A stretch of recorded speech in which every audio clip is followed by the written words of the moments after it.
Janet Mumbi.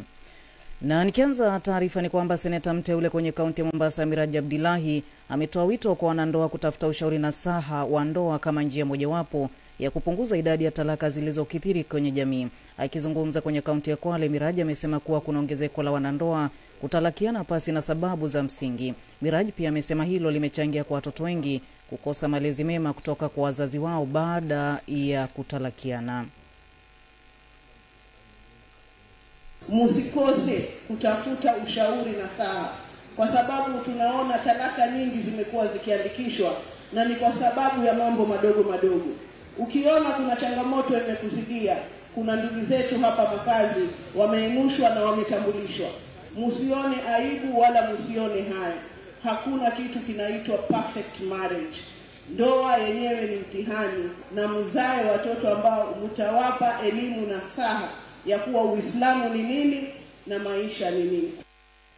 Aidha, Miraji amewahimiza wanandoa kuvumiliana, na endapo talaka itakuwa ndio suluhisho la mgogoro katika ndoa zao, basi majukumu kwa watoto wao yatekelezwe kulingana na sheria.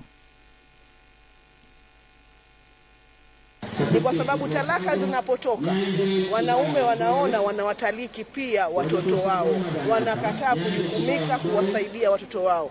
Na waomba ndugu zangu, ikiwa mumechoka kuvumiliana, kustahimiliana kama ilivyosema katika ndoa mnapofungishwa, basi ukimuacha mke wako haimaanishi umeacha majukumu yako kama mzazi kwa watoto wako. Tujibidiishe sana tuweze kuangalia majukumu ya msingi, haswa majukumu ya kupeleka watoto shule na majukumu ya kuangalia watoto wanakula nini, kwa sababu tunamlemeza sana mtoto wa kike. Kwingineko ni kwamba viongozi wa kidini kaunti ya Kilifi wametoa wito kwa vijana eneo la Pwani kujiepusha na anasa na kuhakikisha wanajihusisha na shughuli halali za kujipatia mapato badala ya kujiunga na makundi ya kihalifu na hata kujiingiza kwenye utumizi wa dawa za kulevya. Kulingana na kiongozi wa dini ya Kiislamu eneo la Kaloleni kaunti ya Kilifi, Ustadh Jamil, hiyo ndio njia pekee ya kujiepusha na maovu yaliyosheheni katika ulimwengu wa sasa, kwani baadhi ya vijana wamejiingiza katika utumizi wa dawa za kulevya na pia kujiunga na makundi ya kihalifu kwa madai ya kukosa kazi. Wakati wa Ustadh Jamil amewataka viongozi wa dini mbalimbali, mashirika ya kijamii sawa na yale ya kiserikali kuja pamoja na kuelimisha vijana na pia kuwapa ushauri nasaha ili kuepukana na mambo maovu.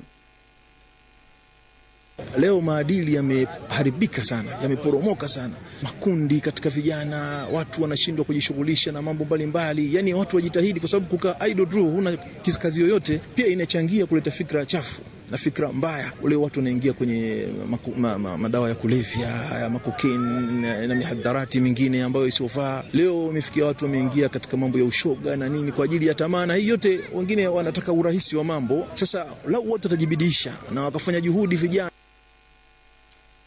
Haya yanajiri huku idadi kubwa ya vijana wakiendelea kuathirika kutokana na utumizi wa mihadarati na unywaji wa pombe kwa kisingizio cha ukosefu wa ajira. Mabadiliko yaliyotekelezwa serikalini yamezua maswali mengi kufuatia kuongezwa kwa idara 7 zaidi. Ongezeko la idara hizo likiashiria kwa Wakenya watalazimika kugharamia maafisa zaidi wa serikali, kinyume na alivyosema Rais William Samoei Ruto mwaka uliopita, mwaka 2024, kuwa atapunguza gharama ya serikali kwa kiwango kikubwa. Katika mabadiliko hayo serikalini, Rais William Samoei Ruto hakumwachisha kazi katibu yeyote na badala yake kubuni nafasi 7 zaidi serikalini kuwajumuisha wandani wa kinara wa chama cha ODM Raila Odinga.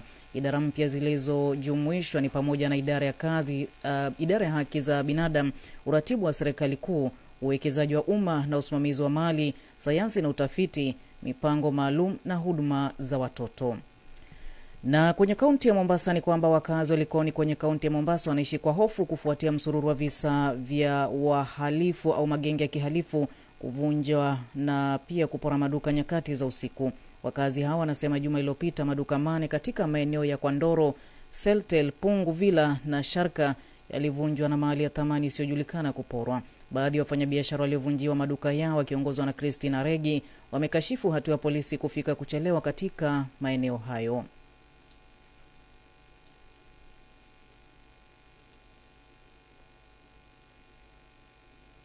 Ingekuwa sio ile kuzelewa kwa polisi kurespondi, wale vijana tungewapata. Naomba serikali wawekee security ya kutosha na si tuwe na imani ya kufanya kazi. Kiweka pamoja ni kama 100k juu walichukua pesa mingi. Hizo vitu walichukua, zingine walichukua hata mapipa walikuwa wanaweka ndani hizo. Zenye hizi beba moja walikuwa wanaweka kwa pipa, walichukua yani vitu mingi. Alafu walikuwa na visu. Vitu walichukua vingi sana. Na sasa customer wakija hakuna kitu. Wakija hakuna. Tunauza hakuna. Hata hivyo wakazi wananyoshea kidole cha lawama idara ya usalama wa kidai imezembea katika majukumu yake, huku wakiwataka kuwakamata washukiwa walionaswa na kamera za siri za CCTV ili wakabiliwe kisheria. Tutokezea maduka kama 3-4 katika eneo mtaa wangu, na kitu ambacho kitatubwaga sisi raia ni polisi wanatubwaga sana, kwa sababu inatokezea tatizo kama hilo tukimu tutatafuta polisi wakija wale hizo washaenda. CCTV iliwanasa vizuri, baadhi yao walikuwa wamevaa kofia na wengine wamejifunika. Kutokana na kiangazi ambacho kimeanza kushuhudiwa katika baadhi ya sehemu za Kinango na Samburu kwenye kaunti ya Kwale, sasa tatizo la ukosefu wa maji limeanza kushuhudiwa kwenye baadhi ya vijiji maeneo hayo. Wakiongozwa na Gladys Mwalimu kutoka eneo la Kazamoyo huko Silaloni, eneo bunge la Samburu, wamesema kuwa mabwawa mengi ya maji yaliyokuwa na maji yamekauka. Wakazi hawa wanadai kusaka maji sehemu za Silaloni, takribani kilomita 40, hali ambayo inawafanya kugaramika zaidi.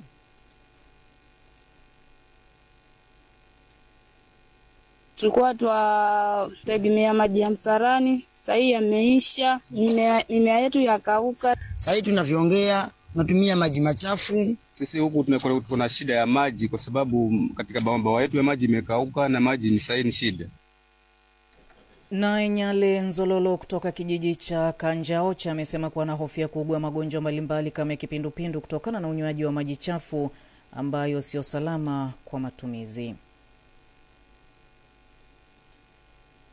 Kwenye plani mtuletee tangi la maji kila wiki, kwa sababu unaona mambo ni kama inaharibika, watoto wanahara na kwa sababu ya hiyo maji. Utichimbie hata kisimata kama kimoja. Na county government iko inaona hivi vilio, tunawaomba county government mjitokeze wasi. Chimbe hata kama ni kisima kimoja Kanjaocha, at least sisi tuta appreciate. Hii ni mionzi ya Coco FM. Wasomaji wenye tajriba katika tasnia ya habari wakikuletea taarifa kwa wakati pindi yanapotendeka, tena kwa ufasaha, bila kuficha, bila vizuizi wala kukawia. Hii ni mionzi ya Coco FM. Karibu tena. Na katika rubaa za kimataifa ni kwamba takribani watu 15 wamekamatwa nchini Austria na Slovakia wakituhumiwa kwa uhalifu wa chuki unaolenga jamii ya wapenzi wa jinsia moja, kulingana na polisi wa jimbo kusini mwa Austria. Baadhi ya maafisa 400 walishiriki katika uvamizi siku ya Ijumaa asubuhi kwa niaba ya ofisi ya waendesha mashtaka ya umma ya Graz. Walikamatwa wanaume 12 na wanawake 3 wenye umri wa miaka 14 hadi 26 ambao wanatuhumiwa kuwalaghai watu wengi wao wakiwa ni wapenzi wa jinsia moja kwenye maeneo ya mbali kwa kutumia akaunti bandia za mitandao ya kijamii kabla ya kuwapiga na kujirekodi. Ni saa 1:09 zimekatika, na kufikia hapo sina la ziada kutoka kwangu ila kutamatisha mionzi ya Coco FM awamu ya saa 1. Tupatane tena pale mwendo wa saa 3 asubuhi ambapo nitakuwa narejea na muktasari wa mionzi. Mimi ni Janet Mumbi. Hii ni mionzi ya Coco FM. Maelezo yanayotendeka kwa sasa katika ngazi tofauti kila baada ya saa. Hii ni mionzi ya Coco FM.